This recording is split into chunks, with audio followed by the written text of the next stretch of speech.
Here's how to make decals in Roblox. So the first step is to open up a browser and then go to roblox.com. Now once you sign in into your account, click on create at the top. Then we just have to go to creations, and then from here we just have to select development items.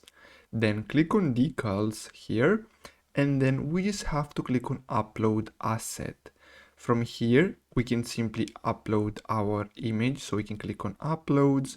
Now I'm going to use this one as an example. This is a screenshot. And then here we can simply name our decal, and then we can also add a description and then click on upload. Now once we do that, we just have to wait, and as you can see, we have it right here, so we can click on it. Now here we have some configuration, so if you want, you can basically make some changes. We can change the permissions from here, so we can add collaborators, we can add experience.